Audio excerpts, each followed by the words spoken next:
we are going to be working through some things that I think are really, really important. Some things that are really, really huge. Okay? And now, does anybody know what my background is prior to being a pastor? Cabinet maker. Yeah. Cabinet guy. All right? What? Should we go deeper? Okay, as a cabinet guy, it's kind of an interesting thing that happens. Okay? See, when the plumber makes a mistake, guess who gets to fix it too?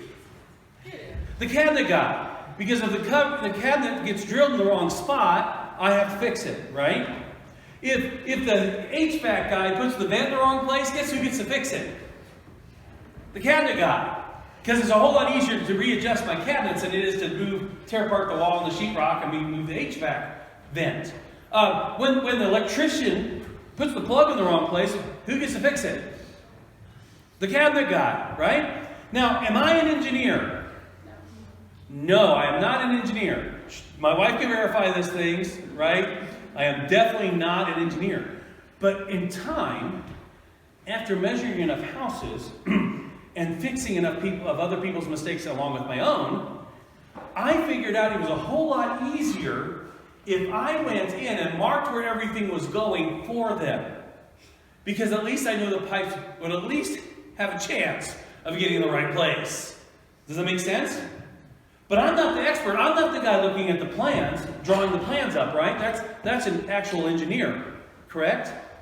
They actually draw up the big plans and they submit them to the city and everybody okays them and they have all the power places marked and the lights where they go and they even draw out some nice, little lines for where the cabinets are supposed to be and all that kind of fun stuff.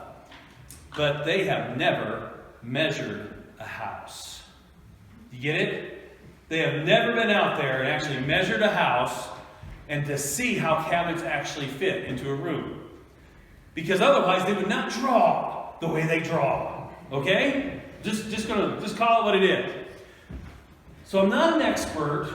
I'm not an electrician. I'm not a plumber. I'm not an HVAC guy. But after a while, the companies would want me, the minute the framing was done, they want me out there with my magic blue crayon. Okay? Because with a magic blue crayon, you could write on the subfloor as big as you want. Center, sink base. Okay? And maybe the plumbing will actually get in that area of the house. Maybe. Okay? There's codes as far as like fire distances and all that kind of stuff from stoves. And to have the your microwave vent unit over the stove is kind of important. And I have literally made the framers come back and move 2x4s because there's no possible way that the guy putting in the HVAC would be able to center their stoves. So you get them in the right place because there's supposed to be a lazy Susan and a filler and the stove. And it's 54.5 inches to center. Did you know that? It's 54.5 inches to center of your stove from the corner. Anyway, needless information. You didn't even know that, did you? But see, the thing is that I'm just the cabinet guy. In fact, I'm just a designer. I'm not actually a cabinet engineer. I'm just a designer. I'm not even supposed to know any of this stuff. Yet they decided to listen to me because they learned that I actually kind of kept track of all the problems because I had to fix them when it was wrong. So it was a whole lot easier for me to be part of the solution than it was to be. But the thing was, is I wasn't an expert. Have you ever been there? Have you ever been there? Where the person that shouldn't be able to tell you what you should be doing tells you what you should be doing because they actually know. I'm sure my wife and Sally and Veda as a nurse have never, ever went against what the doctor said or encouraged them to do something ever. They can't admit it in open court. There might be a microphone, so just be careful. Turn your cell phones off. Anyway, do you see what I'm saying? Because they're just nurses. They don't know anything. They don't have that big PhD, right? Sherry, she's just a school teacher. What does she know? Right? She doesn't have her, I don't know, do you have your master's? No. She doesn't have a PhD, She's not the superintendent. And she's not even on the school board, right? Because those people really know everything. Or not, Right? So here's the thing. There's times in our lives that we have to put aside, because this world is full of professionals, isn't it? You know, you have foot doctors. You have baby doctors. You have ear and eyes, nose and throat specialists. You have all these different specialists out there. And what does a lowly little pastor know here in Payette, Idaho? What do I know? What do I have? You know, you don't have all my education, right? Well, there's times that we need to listen better. And there's times that we need to use a discernment that comes from above, right? Instead of just listening to the expert. Because it's going to be a question in your life a lot of times of who you're going to listen to. As we get older and our bodies start to deteriorate, you know, I realize I'm 51 years old, but if I got a cancer that has a very small chance of surviving, yes. I'm out. Exit stage left. You guys are on your own. I trained up a couple elders that can preach. See ya. I'm out. I mean, there's no sense of fighting this thing because I know where I'm going. And if God wants me healed, He'll heal me. Okay? And if He wants me home, yes! Okay? So the point is that do we know? Do you know? Do you know who you're listening to? Because sometimes the experts of this world haven't a clue. Haven't a clue. So Paul is on his way to Rome. He has appealed to Caesar. Paul is just in the Romans' eyes, he is just an instigator. He hasn't done anything worthy of death, but he's been noisy enough and causing other problems because of the other people's noise. It's a lot easier to lock him up than to deal with the actual issue. That's never happened to you, has it? You've never been let go of a job because, right? Really, you're right, but no, it's never happened. So now he's about ready to get loaded on a ship. Now Paul has been on a few ships in his time, has he not? We've been through the book of Acts. He has ridden in many, many ships. According to Corinthians, sometimes the places and parts that we haven't heard of, because he'd been shipwrecked even then a couple times. Okay? Wasn't that 1st or 2nd Corinthians? Who knows that? Was it 2nd Corinthians where he lists that off? So he actually says he'd already been shipwrecked 1, 2, or 3 times. It was multiple already. So Paul's been around. Not like me being around. He's been around as in the world. Okay? So he might know a little bit about sailing. And it's interesting, we're going to find out that Luke knows a little bit about sailing. Did you know that? Luke is brilliant. When they start making fun of Luke back in the 1800s and saying, he got all these things wrong, they have been all proven that they were wrong. Because Luke knows what he's talking about. Watch this. And it was judged of the thing for us to sail away in Italy. They were giving over both Paul and some other prisoners to a centurion by the name of Julius, of a cohort of the revered, that is the Augustus, Nero Augustus, okay? He's this emperor.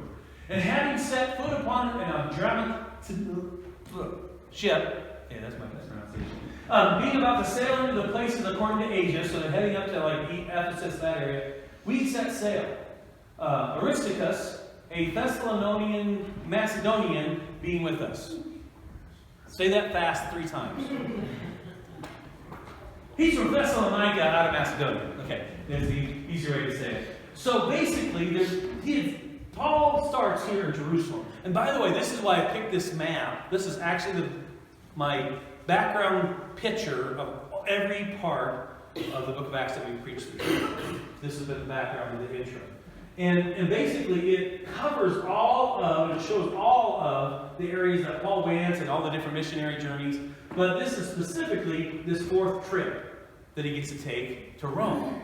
Now, Paul starts in Jerusalem. Once he gets there, he gets arrested, only spends a short amount of time there, gets sent up here to Caesarea Maritime. Okay, Caesarea Maritime. There's another Caesarea up in this area somewhere. No, wait, right in there. Caesarea Philippi, and that's different. So this is Caesarea Maritime. It's on the Mediterranean maritime water. No, get it? Okay. There's a lot of blank stares. Anyway, so they're now here, and they're about ready to take off. So they got on a ship, and they're heading to, we go back a page, they're heading to, on this ship, somewhere here in the Asia section. Okay? So, he starts recording. And by another day, we were led down into Sidon, so just the city above, and having considerately treated Paul, Julius permitted to the friends to go for him to happen to experience care. So get food and supplies and needs to take care of Paul's things. And from there, having set sail, we sailed under the lee of Cyprus, on account of the thing for the wind to be opposed. And having sailed through the depths according to Cilicia and Pamphylia, we came down into Myra of Lycia. Okay, lots of big, funny words. But let me explain this. So what's happening here is they leave Caesarea, they come up here and dock real quick, pick up maybe more people, maybe more food, who knows what they're picking up. And then they take off. Now, he describes sailing in the depths, and there's deep water here. But if you get too close to these shores, there's rocks. If you get too close to Cyprus, there's rocks. So they made this thing, and he describes it perfectly of how they had to come up and then come down to get to Myra. Does that make sense? So Paul, Luke knows what he's talking about. By the way, this is where Bob is. That's where Bob is. The island where, if you didn't know this, Barnabas is from. Did you know that? And he, like he said, like Bob said in this email, he says, there seem to be very moral people, but the churches are dead. Bob is trying to light a fire. You might have been thinking that you're called to Israel, but you may be called to Cyprus right now. Okay? So, anyway, that's where we're at. We're here in Myra, in Lycia. Okay? And there, the centurion, having found an Alexandrian ship, sailing, basically meaning Greek, sailing into Italy, placed us aboard of it. So Luke is with them.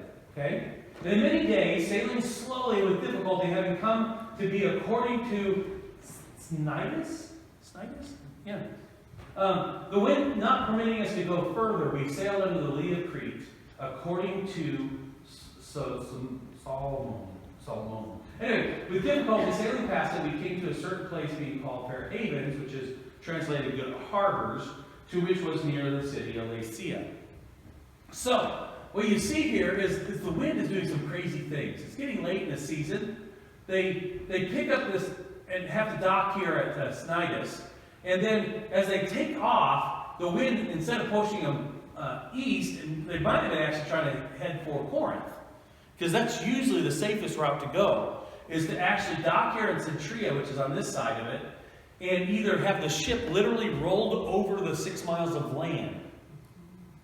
They literally put logs down and rolled ships over, or would unload and just find another ship on the other side, and they would take their cargo and go in the other direction. Isn't that interesting? So this was the safest way to go because it got them out of the wind. This island's pretty big, got some mountains on it and stuff. It keeps the wind and stuff crazy from getting too crazy. There's protection on this side of this big harbor here. This is a long ways, and so it only leaves you this little chunk to get across of open sea. Well, instead, the wind blows them south. And they're having a hard time of it, and they tried to hide behind the island of Crete to keep the wind from blowing them into Egypt, literally. Okay? Nothing like heading to Texas and ending up in Montana or California or something like that, right? Anyway. Yeah, you know. Anyway, they end up in Fair Havens. Now this is where this story gets interesting. They're in Fair Havens, they're safe, they're ported, but it's not a great harbor.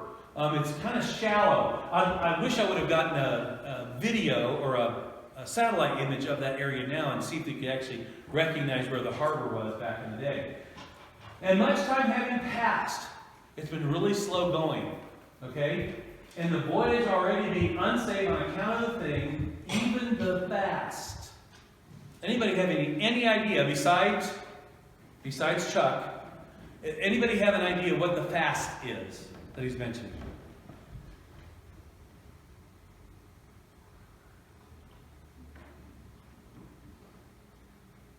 Okay, as part of Yom Kippur, okay, the Day of Atonement, there was a day fast just before that everybody did. The whole nation of Israel did the fast.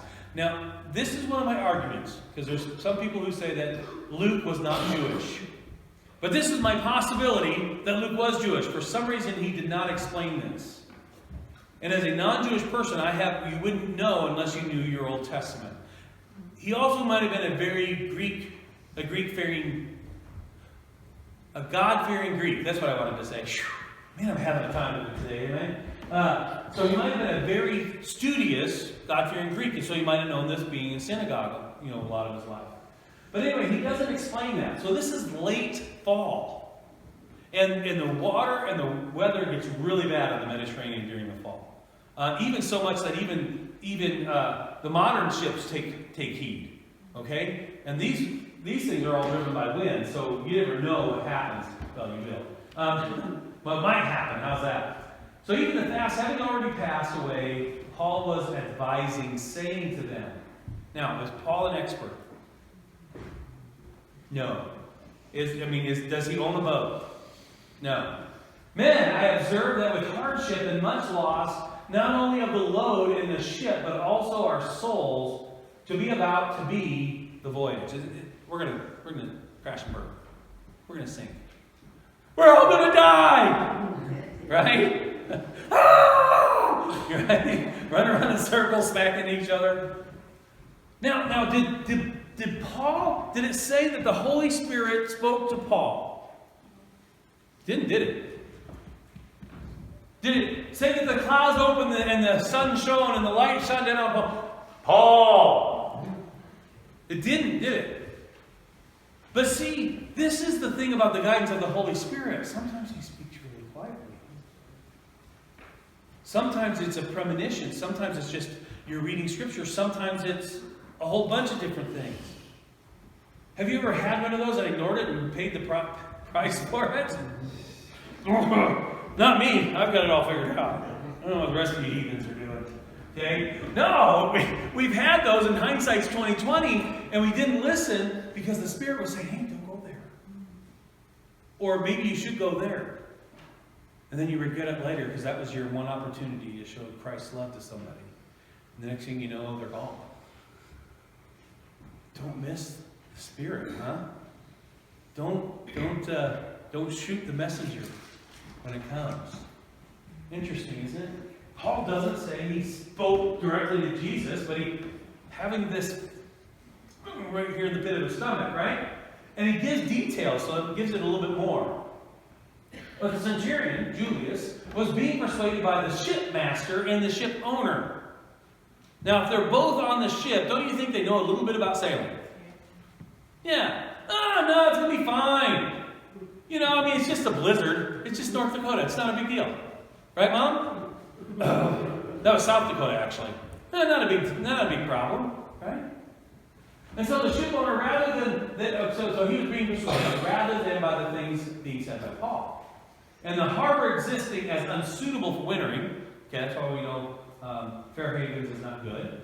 The majority set a purpose to set sail from there if somehow they may possibly be able, having arrived in Phoenix, which is at the very end of the other end of Crete, okay, to winter, because the harbor there was facing in such a way that it was better suited to the winds. Your boat wasn't going to get all beat up while it was waiting.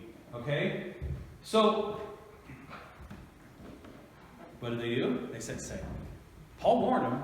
There was something, and again, he had this premonition, he had this feeling that you shouldn't do this. Yet they didn't listen. We're going to get the rest of the story, and Caleb's going to be sharing that next week, and how that relates to Jonah. Oh, I gave it away, sorry. No. Anyway, moving on. The thing is that it's a big deal. Not listening to the Spirit, huh? Man, maybe the ship got took damage, but at least they wouldn't have lost everything. Who knows? Let me take it, since it's a short story, I'm going to jump into this other story real quick. Have you ever heard of Balaam? So Balaam is a prophet of God. Now, he's not an Israelite, which confuses a lot of people. Jethro was not an Israelite, yet he was a priest to the one true God, Yahweh.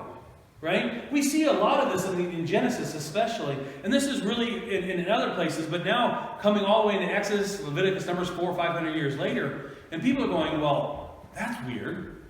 Because they're not Israelites. Well, not unless you were only a few hundred years from Noah and you were raised in a family that taught you about Noah and the flood and God saving them, the one true God. Right? Did you know that China was first monotheists?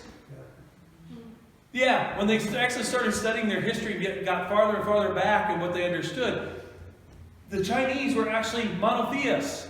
And every year the emperor had to go to the west end of his kingdom and look west and pray to this one true God. What's west of China? Oh yeah, the place where the ark landed. Babylon. And that whole shenanigans. It's over and over. They want to tell you, by the way, this is me talking against the experts, the guy that isn't one. But they want to keep telling you that we were just all dumb Neanderthals like, Chad and dragging our knuckles and things. Love you. Anyway, and instead of, we started wondering about why is it raining and why is there lightning and why is this, and so we started making up all these different little gods. And that's not how it was. There was the one true God, and they knew him very well. And hence Jethro knew about the one true God. Hence this Balaam knew about the one true God. Even Balak, the king that wants to hire Balaam to come curse Israel, knew about the one true God. They knew about the one true God. They weren't polytheists. Okay? They were monotheists. They knew the one true God. It was the Canaanites to the north that brought it from Babylon that brought into polytheism. Right? So, going back to this point, these Hicks, these little cities out here, they're seeing the Israelites coming and they know that they just destroyed this big city complex. Okay? And they're afraid. So Balak hires Balaam to come and curse. And he's like, listen, I can only do what God tells me to do. And so he goes that night and he prays to God. And God says, send them away, send them packing, because these are my people. He sends them packing. A few weeks later, they show up again, and Balak sweetens the deal. I'll give you, anything you ask for. Anything. I'll give you anything if you come and curse these people. Now, Balaam already knew the answer, right? But instead, he goes to God again, and God says, well, they came again, I guess you should go with them. There's something going on in Balaam's heart, isn't there? He's like, anything? Cha-ching! Right? So, but this angers God. He was kindled because he went. Right? Instead of just sending these other guys back, and he decided to go. And the angel of the Lord. Now, who is that? And I think it's Jesus. We'll see here. The angel of the Lord took his stand in the way as his adversary. Now, he was riding on a donkey, and his two servants were with him. And the donkey saw the angel of the Lord standing in the road with a drawn sword in his hand. And the donkey, smart, he's a smart donkey, turned aside out of the road and went into the field. And Balaam struck the donkey and turned her into the road. Probably after he got around the angel, right? And then the angel stood in a narrow path between the vineyards with a wall on either side. And when the donkey saw the angel of the Lord, she pushed against the wall and pressed Balaam's foot against the wall, so he struck her again. She's squeezed by the angel of the Lord, right? Then the angel of the Lord went ahead and stood in a narrow place where there was no way to turn either to the right or the left.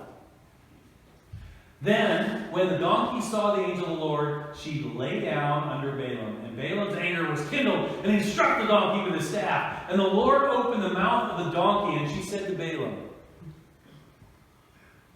now, nothing like a dumb donkey to tell you, right, where you need to be. What have I done to you that you have struck me these 3 times?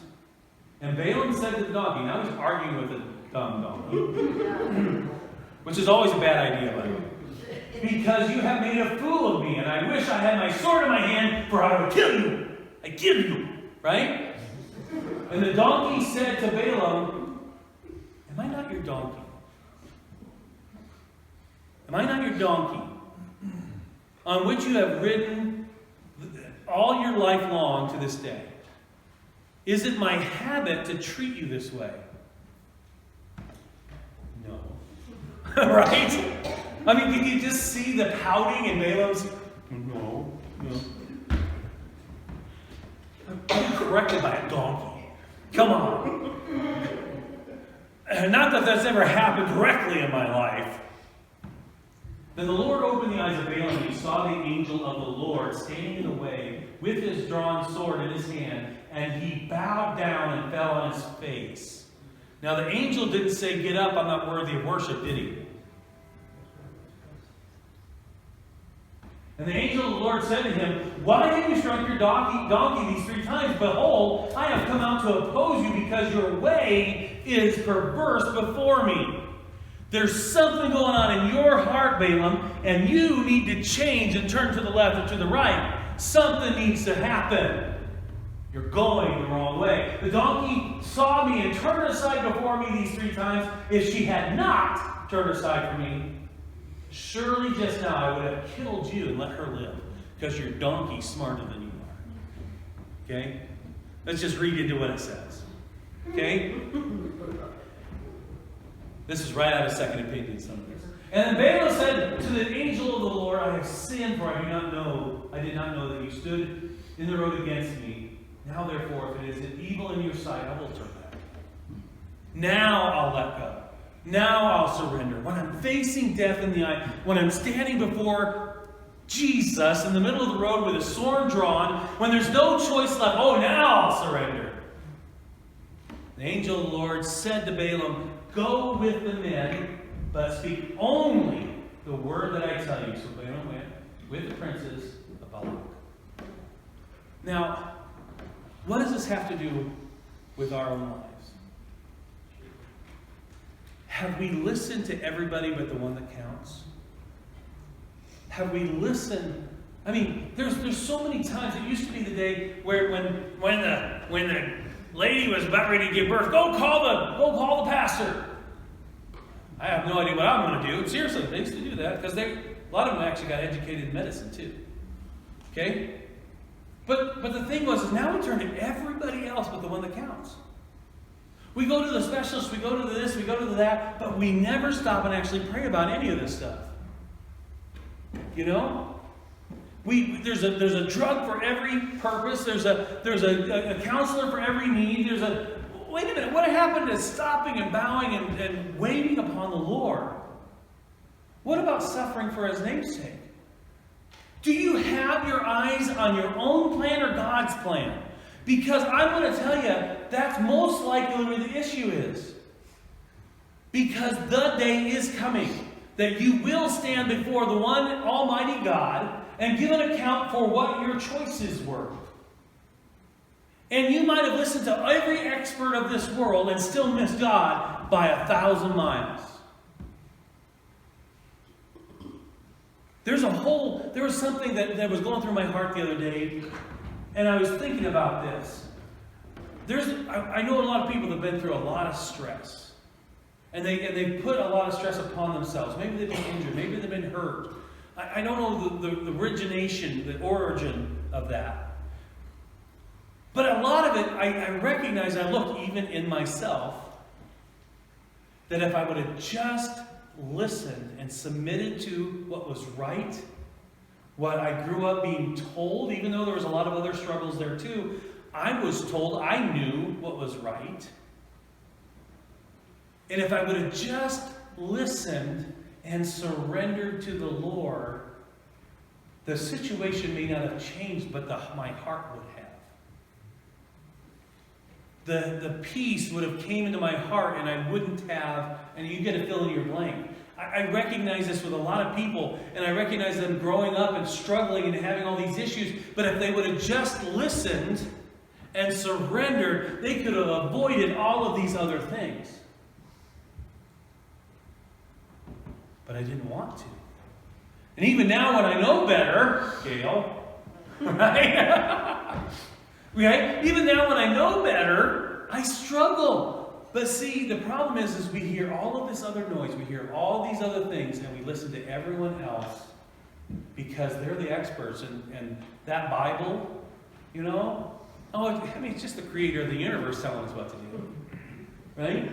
It's just the one who spoke stars into existence and, formed Adam out of dust and breathed life into his nostrils. It's just God. What does he know? What does that pastor know? What if you had a pastor that all he did was be a pastor all of his life? Well, he doesn't know anything about working in the workforce. You're probably right. But he knows what it is to guide sheep. Right? So my question is where and who are you listening to? I want you to judge your hearts correctly, deeply. Because where it's leading is a life or death situation.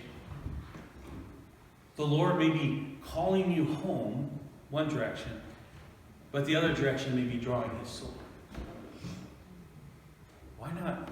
Let's avoid that hard contact, if you know what I'm saying. You know? Let's listen to that still small voice. Let's take the time to pray and hear. Because a lot of times we listen to all the wrong people. Be listening to the one who, as the thunder roared and the whirlwind went by, and finally afterwards everything was calm, and in a still small voice, he spoke to Elijah.